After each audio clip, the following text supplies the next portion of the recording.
friend Aseem. You know that we try, whenever the guests ask, what is this about? What are we going to do? Like, I really want to get to know you, and I actually know him quite well, but get the team to know you. This isn't the typical put on your business shirt and brag about your business accomplishments. However, I did wear a shirt today. He did wear a shirt. Yeah, and it's kind of my nice one. So you will all soon learn about Aseem's incredible professional accomplishments. I first met him when we were little Omniture, and we were bringing in the big guns. It was time for like the people who really knew what they were doing. And Aseem came in to head up product management at Omniture after having spent over a decade at Oracle, little company. And you were with Adobe, and you guys scaled our $200-300 million business to about how much? $3 billion. $3 billion. That's it. Now that's 10 years. It's after that. 3 zeros before million. Yes. Which is amazing. We just added a few zeros. So I bring that up just because it blows me away what Aseem and the team did sincerely with Adobe. But you guys will find out what exciting venture. He's done something really crazy, which is start his own business. And I asked him why the hell he's doing that. We'll find out. We'll find out today. But all right, why don't we go to you, Aseem? Where were you born? Aseem. I was born in a small town in India called Lucknow. What part of India is that in? It's right in the middle. In the middle? Right in the middle. It's like maybe about 3-4 hours away from New Delhi. Wow. Tell us what it was like growing up there. Well, so I was born in that town, but I didn't actually live there. My mom went there to, have her first child, and that was where her family was located at the time. But we were in the east of the country, another small oil town, refinery town that was called Guwahati. And I lived there until the age of 5, and then we moved to Delhi, and then most of my upbringing was in Delhi. So that was kind of where that's the part I remember. Everything before that's a bit of a blur. So. Was it moving because of your parents' work? Or? My dad worked for an oil refinery, and they had him move to headquarters. So he was in finance at the time. And so, we all moved to New Delhi, and then we kind of stayed there for the better part. And you're the oldest of how many kids? I'm the oldest of 3, 2 sisters, which is kind of fun to be able to bully your sisters all the time as the older brother. So. Is that how it works? And you stayed there through high school and? Yeah, so I stayed there through high school, and it was interesting. My dad actually had an opportunity to go work in Africa for a few years, for about 3-4 years. When I was 9 years old. And so we all moved to East Africa and Tanzania for a few years. And it was interesting when I got there. I mean, my sisters are younger than me, so, but we got there, the education system isn't that great in that part of the world. So like a few weeks later, they decided it's best that if I went back to the school I was in India. And so I got shipped right back. And it was like the first time I flew by myself at the age of 9 from Africa back to New Delhi to go live with my grandparents. And while my family and my sisters all stayed on, and then I'd go visit them every few months back in the day. So early impressions of Africa were pretty amazing, and I still remember the place fondly. But how do you remember being a 9-year-old living without your parents and with your grandparents? Was that a natural? Were you so close, or was that? So I was very close to my granddad growing up, and I think that was a privilege to be able to spend time with him in the early years, and I think it shaped me quite a bit as a person, just having that influence so close to me in my life early in my years. That's really cool. Yeah. And you went to high school there. Tell us about high school and what kind of person you were in high school. I have a feeling you were a very serious, very good student. So here's my story about high school. So I was in a Catholic school in India, because that was considered one of the better educational systems over there, called St. Xavier's. And so very strict, right? Like if you messed up, you literally got caned on your knuckles. That was the system. That's the way it worked. And so 10th grade, you make a call, like, are you going to go, the science track or the economics track and so on? That's the education system over there. And so students all then split into different lanes and move to different classes, and pretty much through 10th grade, you're all together. Yeah. So there's a school picnic that happens at that in 10th grade.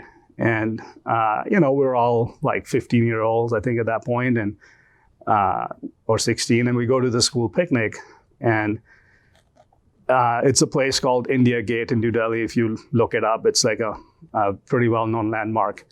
And there's a guy walking around selling beer in a bucket, ice bucket. So he walks up to us and offers us some beer, and it's illegal, of course, to drink at that age. But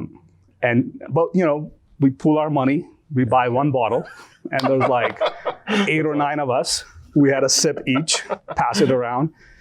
And one of them went and croaked at the school, and the school found out. And so at that point, they're like, okay, like, you're not invited back to 11th grade at this school for one sip of beer.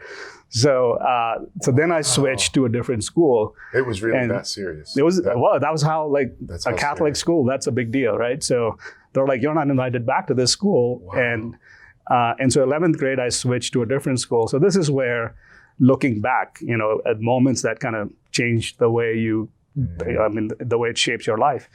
Well, first, the new school that I went to was co-ed school. So that was a good thing. And then the interesting thing was, where, like, the education was great where I was initially, but you didn't meet a lot of ambitious people in that context. And then when I went to this other school, both my sisters were at that school already. You meet all these kids who are very ambitious. They all wanted to go to be engineers and doctors and lawyers and all that. And so it kind of opened up my eyes to where, like, I should be thinking about what I want to do next. And you might have heard about, because you're in engineering and grew up as an engineer, about these institutes in India called IITs, which are kind of hard to get into, but one of the best in terms of education. I didn't even know they existed until I went to the school, and everybody's preparing for it and trying to get in there. And, that changed the outcome of my life, where I figured, okay, I'm going to try that too and give it a shot. So that's just in that moment in time, it was like one of the worst couple of months of my life, as I'm trying to figure out where am I going to go to school next? And in the middle of high school, trying to make that switch, making new friends, all of that. But looking back, I'm like, it's the best thing that happened to me. So that one swig of beer led to where I am at. But don't let that be a life lesson. So, I frequently talk about immigrant parents. Yeah. In your case, you are the immigrant parent. Right. Yes. How much pressure did your non-immigrant parents put on you, though? Yeah. So, it's interesting.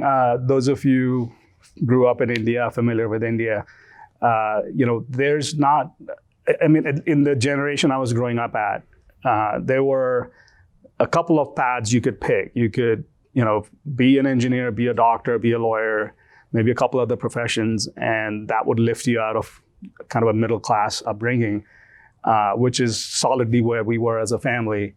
And so for me, it was sort of, it wasn't like there was any overt pressure, any different from all of my friends felt, but looking back and thinking about it, my mom was definitely the tiger mom in the house, to where she'd be like, pay attention, make sure you get school done. And so that, I think, shaped a lot of my upbringing and my thinking. So yeah, but it was one of those things. It's kind of like expected of you. That's what you're supposed to do to figure your life out. And today, I think there's a lot more choice in terms of what kids end up doing. And I think it's great that choice exists. But at the time, it's like, these are your 3 choices, pick one. So you obviously took it seriously, and you were able to get into IIT. Please tell us about that experience, because my limited understanding is it is incredibly difficult to get into IIT. There are so many more applicants than there are. Yeah. So talk to me, please, about that experience. And yeah. So like I said, I went to this new high school, and so 11th and 12th grade, and first time in a co-ed school, so I was a little distracted. So I didn't get into IIT after 12th grade, which is generally when most people take that entrance test and then try to make it in. But I joined a college that I was signed up for a 3-year program in chemistry honors. So I was working in the lab one day, and the lab assistant walks up, and he's kind of like, not very motivated and sort of like later in his career in life and just kind of going through the motions. And you can tell, like, just kind of living his life. Yeah. So I got to talking with him. I was asking him a few questions about what I was doing. And then I asked him, I'm like, so where did you learn what you're doing here today? And he said, well, I went to this college. And I'm like, oh, crap. This is not the life I want. Like, I drew a straight line from his experience of going to that college to what he was doing at that time. And I'm sure too young to know what all circumstances shaped his life. But it was one of those motivating things to where I'm like, I don't want this, I want better.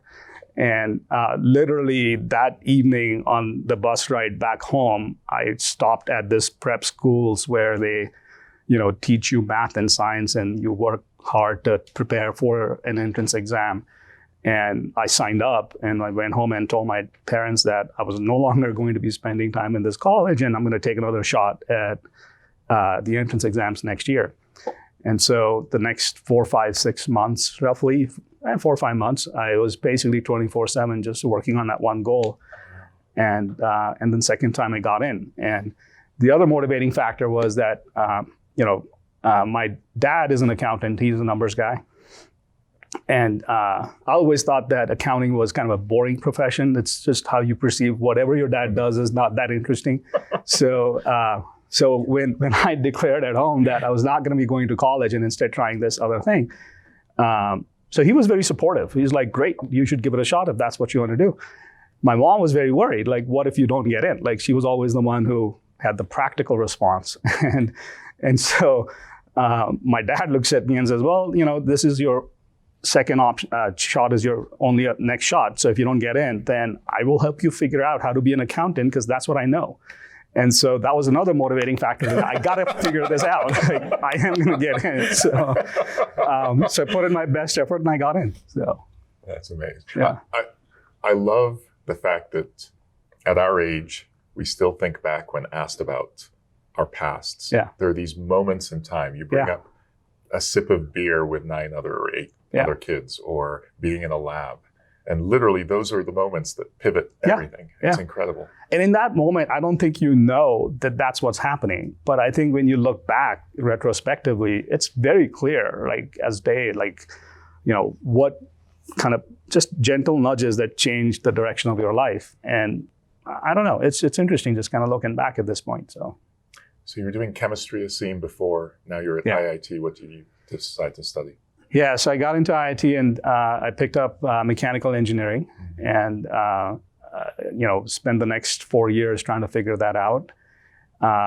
The first year I worked, you walk into this place and you got kids from all over India who are all very smart, and you realize that, the only way you're going to get through this is to work incredibly hard, because I'm not that smart. And I learned that pretty early, that the only way I get ahead is when I work hard. Like, there's no ambiguity in my mind about that to keep up, I have to work harder than others. So the first year kind of took a year to figure that lesson out. And then the second year, the lesson still felt pretty abstract. And I was sort of like, discovered friends in college and other distractions. Let's just leave it at that, because I know my kids will be watching this at some point. So that didn't go so well. But I think by third year, watching our seniors sort of interview for their, jobs and whatnot, like there was a certain seriousness that set in to where, like, I got to make something out of myself, and this is my best shot. So then I kind of really buckled down.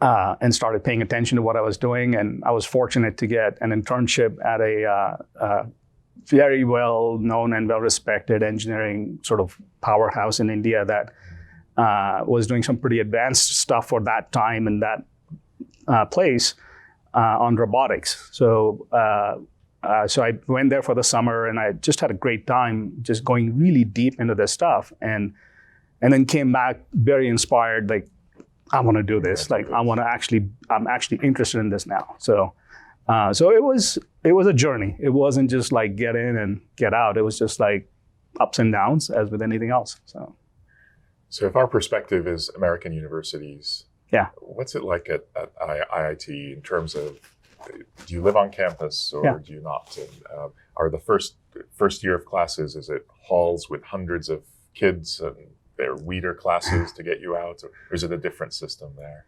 I think it's a very progressive campus for India, and it's very, in some ways, similar to here, where you live on campus, so it is a residential school, and they insist upon it. So I didn't know that. So even though my parents were 3 miles away from my campus, which is another part that I got lucky with, because at least the first year I could go home every weekend and laundry and shopping. Laundry, shopping, and mom's food. So that that's true. Sustains you very well through the rest of the week. And so did that, and then but the campus is just very similar in the sense that it's also very intense in terms of not just school or work, but sports and activities and so on. Like, everyone's involved with everything else. I think that the core theme was that, so in this, at that time, there were 5 such campuses, 5 IITs in India. And they were created when India was formed as an independent country in 1947. The British left, and India split into India, Pakistan, and Bangladesh. And that's when the IITs were established a few years later to cultivate a core of engineers who could help rebuild the country. And so everybody sort of, and they were very well funded and had the best equipment, the best professors, and all of that. So it was very competitive to get in, but then it didn't end. Like, it was competitive to stay there, right? I mean, now you're competing in every class, and so the one thing that sort of, I think, really changed the way I think and work and operate is that competitive streak that I didn't know I had it in me until I went there. And then you're constantly competing with everybody else, almost to a fault. And then over the years, sort of learned to moderate myself and learn more about collaboration and other ways to work. But that was sort of like the core experience, because you've got 100,000 kids who want to get in, and at the time there were only about 2,000 that got in, so like a 2% acceptance rate. Think of it that way. But it was one of my pivotal experiences in life, and the kids that I was friends with at the time, I'm still friends with, and it's amazing to have that kind of relationships built up over time, even though we're on different parts of the world. But just a great experience. That's amazing. Yeah. Aseem, there are a few things I admire or am inspired by as much as someone who's an adult deciding to leave everyone and everything they're familiar with and go across the world and start all over. Please talk to me about There's a few of those in this room. That's why I so admire it. And I can't take credit for that because my parents brought me here. Right. But some of the young people here who've done it themselves, you did it. Yeah. What motivated that, and how did that transpire? So I think a couple of things. One was, let me get some of my coffee. Yours doesn't say I love burpees. Or is it burps? Or is it peas? Mine can say whatever he wants to add onto it afterwards when he's in post-production. We have, All I'm going to think of is Leith sitting over there going, I can't believe he said that. Really? Where were we? What brought the story of bringing you here? Yeah. Well, first, my dad going to Africa when I was young, and having that exposure to where I would travel to visit my family, and I would stop in the Middle East. Like Dubai was typically a stopping point.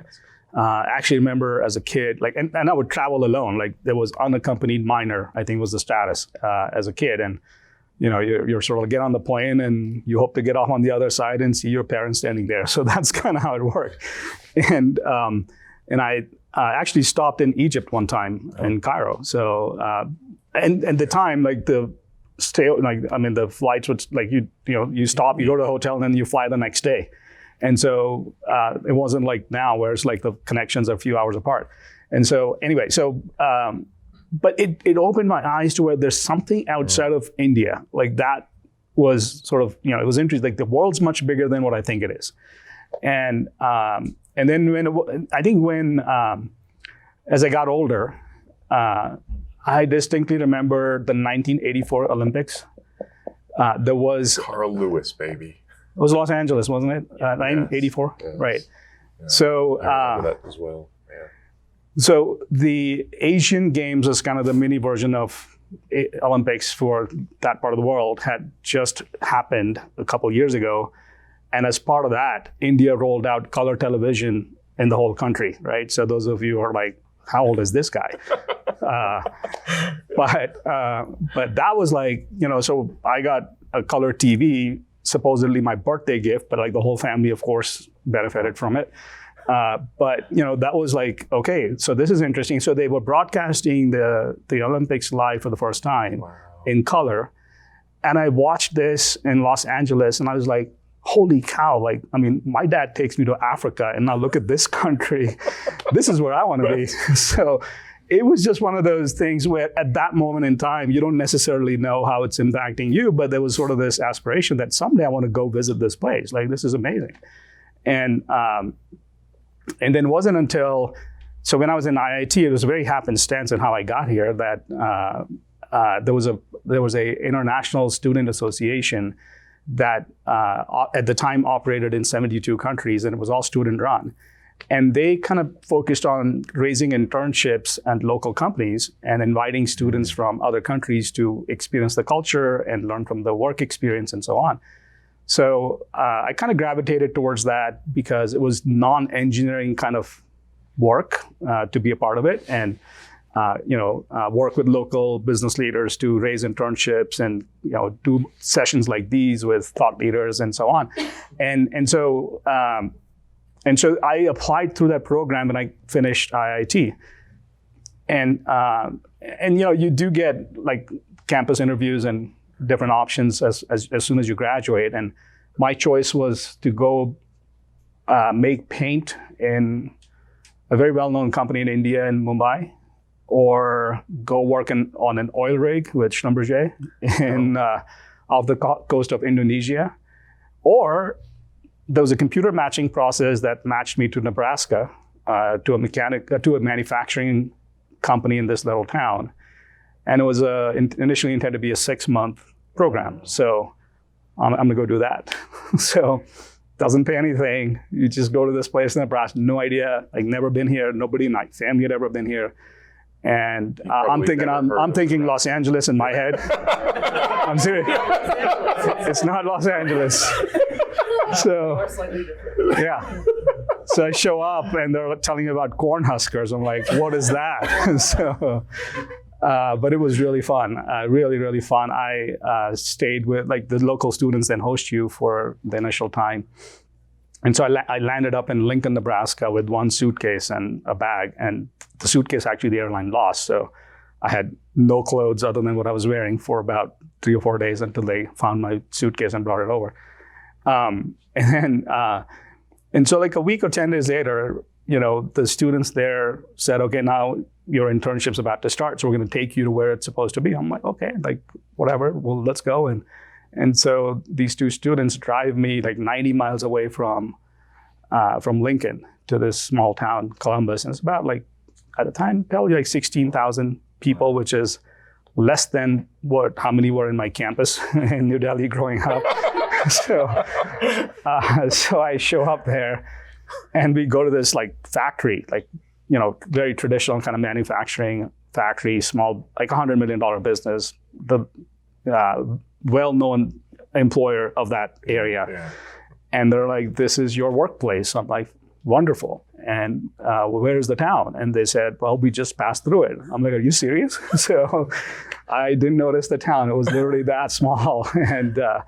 And so then I'm like, wow, this is going to be interesting. And I have to adjust. I have to figure this out. And I didn't have a car. I didn't have the money to buy a car. And I was living 7-8 miles from where the factory was. And I had some of the best experiences where my manager at the time, who kind of agreed to sponsor me, kind of almost treated me like a son. And he would come pick me up and he would take me to work and drop me back and educate me on the culture and all the interesting Americanisms that were completely alien to me. And I learned a lot in that 18 months. And so, yeah, the program extended after the 6 months. Like, if you'd like to stay, you can. I'm like, okay, I'll stay another year. And so I did that for 18 months. But that was kind of my introduction to the US. It was definitely not Los Angeles. So, but I did make it out there eventually. So. This is your first time for an extended stay alone outside of your country. Yes. Did you miss family? Did you miss home? Or did you just think, I'm excited, I'm going to make this happen? You know, you were going to be here 20, 30 years later.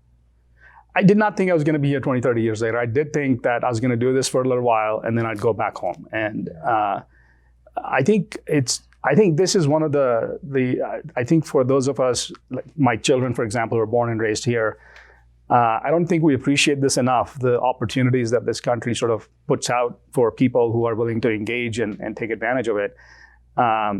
And it just, you do one thing and you get recognized for it, you get rewarded for it, and then it sort of leads to the next thing. And that's literally how it was. It wasn't like a life plan or anything like that, to where at some point you realize the success that you can create here is unusual in that there's a lot of circumstances that shape it outside of who you are and what you do, that are not available in the rest of the world. They're not anywhere close to what we see here. And sometimes, I mean, even having now lived here as long as I've been here, sometimes even I forget and I have to remind myself that this is a privilege. This is not something to be taken for granted. And now as an American citizen and a dual sort of citizen, I feel as much of a sense of ownership to create that culture, to pass it on, and to remind people that it's on us to preserve it. It's not going to stay this way automatically. It's for us to make that choice every day as citizens in this country. So it's pretty unique. It's pretty amazing.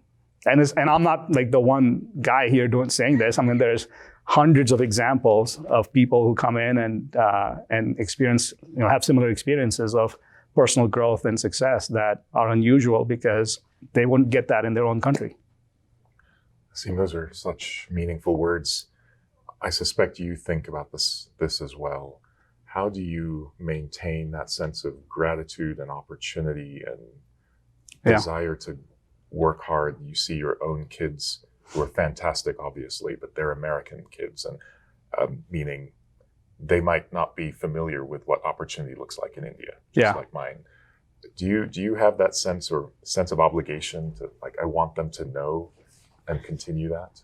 Yeah, definitely. And so, you shared with me, Bassam, how, I've been watching his journey for the last several years as Atlas RTX has grown, and sort of, the emphasis that you place on culture and your 4 H's. That really speaks to me. Like, I actually talk about it to my friends in the Valley and now to my co-founder, who would love for you to meet. But I think there's certain things that are environmental that happen because of where you happen to grow up. There are certain things that you can choose in how you want to, or what do you want around you to get to the right outcomes. And so, in the case of our children, for example, my wife Amita has been fantastic in terms of taking them to India every summer so they can stay connected to the family and the extended family and get to know our own culture and all of that. So I think that's made a huge difference in their thinking, to where they recognize that this isn't like, not to take it for granted every day. So there are days when they do, but not to take it for granted every day. And we, like, and a few years back, my older one actually did some service work at a local school and got a sense for how different it is for kids growing up over there. Like, one of whom actually walked up to him and said, "I want to be like you someday." And so for a teenager, that's like the best compliment you're ever going to get. So And so it was great to have that experience. And then, the other part of it is when you talk about, stay hungry, right? Like that is, I think that's one of the key drivers for to create motivation for yourself. And so even when you can do certain things that would frankly express your privilege, you choose not to do them because then that's the way to stay hungry. Like, and so for our kids, for instance, we're like, if you want a car, you're going to have to earn to buy it. We're not going to give you a car, even though we could pretty easily afford to buy them a car. And so I think little things like that, you kind of have to constantly think about as a parent and say, how do we shape the environment in a way that they get the sense of what it takes to work hard and build your life and not just be handed it to you. So I think that is really important as parents for us to kind of think about. I love that. And I love what you guys do by taking them to India and showing them what it's like. That's amazing. I do want to turn it over to the team for questions, but I can't just gloss over your two adventures at both Oracle and Omniture and Adobe. And I'd love for you just to give us a little perspective on those in just a minute or two each. Okay. Because then I'd rather learn a little bit about the crazy next chapter that you're about to I'm going to stick with the theme of how things just sort of happen, in gentle nudges and change the outcome of your life. So you can read about what I did on LinkedIn. So that's not interesting, I don't think. But I think for me, so I went to UT Austin after Nebraska, and I went to grad school there, and I took up a job there. And it was also with a tech company, but on the manufacturing side. So about a year later, I was visiting California for Christmas break, and a friend of mine invited me to her workplace, and I went there. It was like foosball tables and free beverages and beer in the fridge and all that cool stuff that Silicon Valley was just getting known for at that time. Talking about like 95, right?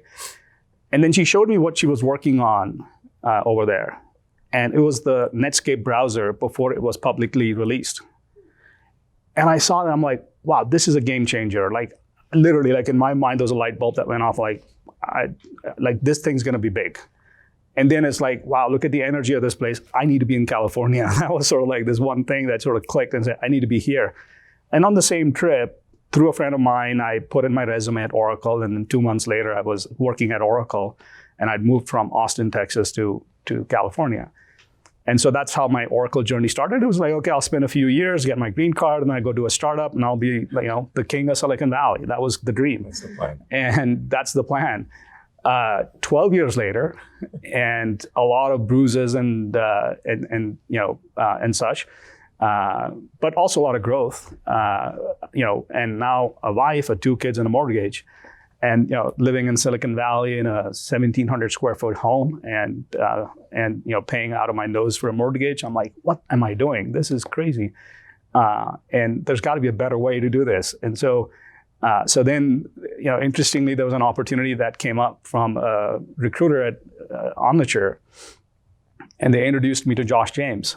And you guys, obviously, I've heard of him. I'm sure some of you know him. And I just loved meeting this company. I mean, they had the big vision. They had, an ambitious founder, and they were already doing fairly well as a company here. And I came out to Park City, and I love the mountains. I love skiing at that point. So I'm like, I could live here. This would be fun. And so I just took a chance. I'm like, I'm going to give up my big VP job and all the rest of it and come over here and start again as an individual contributor. We'll figure things out. My wife asked, she's like, is there an Indian community there? I'm like, there will be 4 people when you show up in Park City. So let's for creating an Indian community. Let's seed it. Let's get it started. So we did that, and she committed to 4 years to being here with me, and we stayed for 6 or 7 years, and before we moved back, our daughter was born in Utah. And then we moved back as kids were approaching high school. We figured, we wanted for them to experience the Bay Area culture a little bit and feel a bit more pressure than what they were feeling here because the risk was they would end up being ski bums. Frankly, over here, that's how much they love skiing. So anyway, so we went back and things sort of just snowballed from there. So. That's amazing. I would, before we go to your current gig, I want you to please comment a little bit more about, we call it being intellectually honest about things. Yeah. You just made a reference to, you were worried about your kids sort of going through high school here. Yeah. You wanted them to feel pressure. Yeah. Please talk to us about that. Do you sense that? Is there a different sentiment here around pressure and careers and schooling? I think first I want to preface that by saying there's a lot of smart kids here. Let's just be like, it wasn't that's not the case. What I experienced growing up is that when I was put in a situation there was more competition, that it pushed me to do better, to work harder. And, for whatever reason, I wasn't seeing that with them. They were making good grades, but without trying. And I'm like, I don't want you to feel that that's how your life's going to be. That without trying, you can get what you want. Like that's just happens to be because, you're doing well here, but like there's a bigger world out there.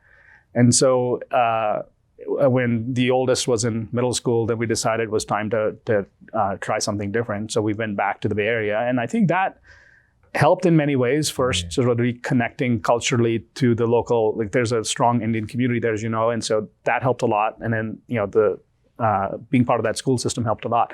But I look, for me, my life fundamentally changed because of the education I got. And if it wasn't for my parents sort of creating that right environment, I could have gone to any school, but they chose to put me to a Catholic school. And then, I chose to try to go into this engineering school and so on. And it changed the outcomes for me every step of the way. So I fundamentally believe that education is important. And I've spent a lot of time and effort to educate others that this is important. And so, we did the best we could here. And then at some point we said, okay, we need to create a different environment for our kids. So let's try this. And so we headed back. But I think everybody kind of has to figure out what's important for you. But the key message, though, is sometimes you have to choose an environment that will push you to do better. And it may not always be where you are at that moment in time. And that's true for work and home and relationships and school, work, whatever it is, in every aspect. But sort of being able to step out, look at the overall picture and saying, what do I need to do different? And I can't do it inside this system, so let me go find another system where I can go push myself. So that was kind of the core idea. But I think, Utah's a great place to live, as is California, but both of these states could do way better as far as education is concerned. I actually don't think that at an international level, unfortunately, we do a lot of things really, really well. Yeah.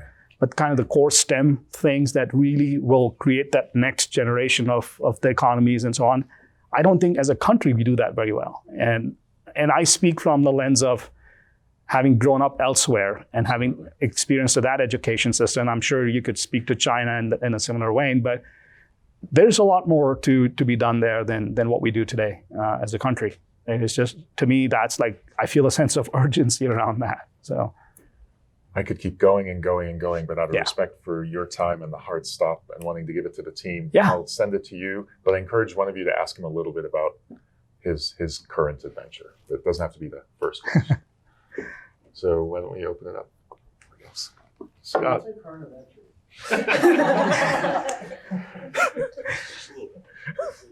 What would you like to know, Scott? What are you doing? What am I doing? Okay, so 10 years into Adobe last year, and things were going great, and but I knew there was time for change, and there was this thing in the back of my mind where I've never done a startup before. I've always been inquisitive about it. I have been, following Bassam's journey very, very closely for all of this time because it helps me learn every time I talk to him, and I learn something new. And similarly with other entrepreneurs. And frankly, I felt like I never really had the risk-taking ability personally, not financially, but just personally, to go there. And it wasn't until I quit Adobe, and I'm like, I need to now go do something different. And, actually went on a camping trip with my kids for a couple of weeks, just disconnect completely from the world for a while in the midst of COVID and all that.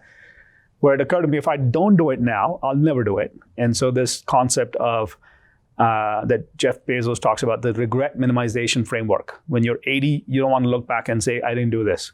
So whether I fail or succeed, I think is less important than I actually tried. And so that's what got me into it. And I had no idea. So I went back from this camping trip and I told my wife, I'm going to do a startup. She's like, well, what's it going to be? I'm like, I don't know yet. And how are you going to do it? I'm like, I don't know yet. And she's like, but that doesn't sound like you. I'm like, I know that's going to change too.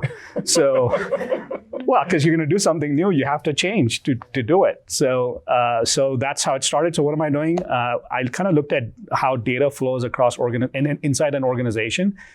And data ends up in a lot of these dashboards over here in different ways. And those metrics really tell a story of what's going on in your business. And you dig into it, you figure out something's broken, now you want to change something. And at that moment, the process turns very manual. At that moment, it becomes lists and emails and Slack messages and spreadsheets and program managers and big companies and so on. And on the other hand, you've got these 14,000 B2B in the B2B space applications where people are doing work every day. So salespeople in CRM or HR people in Workday or whatever it is. Why can't we make these applications smarter with data intelligence that already sits in these dashboards? So we're closing that loop. That is how much I can share at a high level. If you'd like to learn more, stop by, and I promise I won't steal your very smart employees. Hey. Did we have I would love to tell you what we're doing. Solicitation, Mike? I can't remember. Yeah. That's fantastic. Thank you. All right. Next question that isn't about that.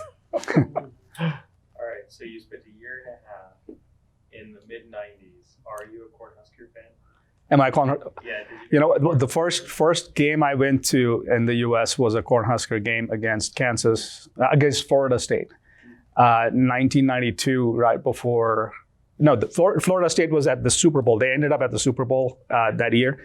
So I can't remember who the opposing team was at that time.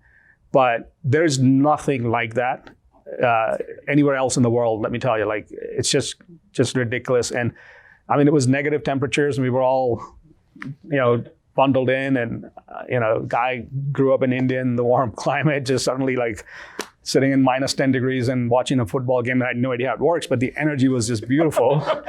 And I loved it. And it's an awesome game. And the team's great. So yes, I'm still a Cornhusker fan. Awesome. Yeah. How did you originally meet Bassam? How do we meet? Obviously in Park City and at Omniture. I'm assuming it was at Omniture first, Yeah. but I can't remember. Yeah. So, we were trying to create the Egyptian and Indian community of Park City. So we figured if we combined families that maybe we'd have 6 of us.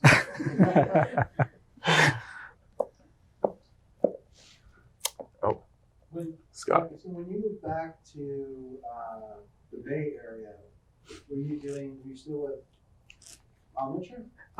Omniture had been acquired into Adobe at that a couple years earlier at that point. So I moved back with Adobe, and I think you guys are familiar with the Lehigh office that Adobe built up here. So I used to work here and then travel to the Bay Area all the time, and then I literally started working in the Bay Area and travel here all the time. So it didn't really change much in terms of what I did, but it was more of a family decision on where we wanted the family to be at that point. Because as parents, we obviously want to give opportunities, and I agree with making it so there's a little bit of struggle, so our kids learn, those skills to be resourceful and know that it's not always easy, because there's a lot of us who are made better lives for ourselves, so our kids have better lives. If your kids were sitting here today, because I always think about that kind of stuff. What would my kids say? I think this is the right decision and this is the good thing to do. What would your kids say if they were here today about moving and going to the Bay Area, which is wonderful, and their education system is amazing? What would they say about the challenge that presented to them, and then how they took that and ran with it? Yeah.